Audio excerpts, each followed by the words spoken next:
when you walk into your Airbnb, it's so important to leave it to where it's smelling nice for the guest and to where the first thing they see is going to be their welcome tray. This could be in different areas depending on the Airbnb.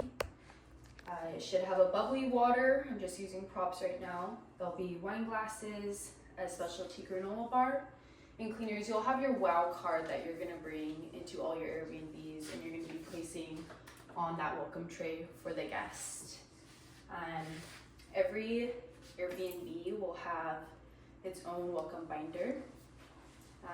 I always wipe all of the pages down, taking out any things that the guests leave, brochures, etc.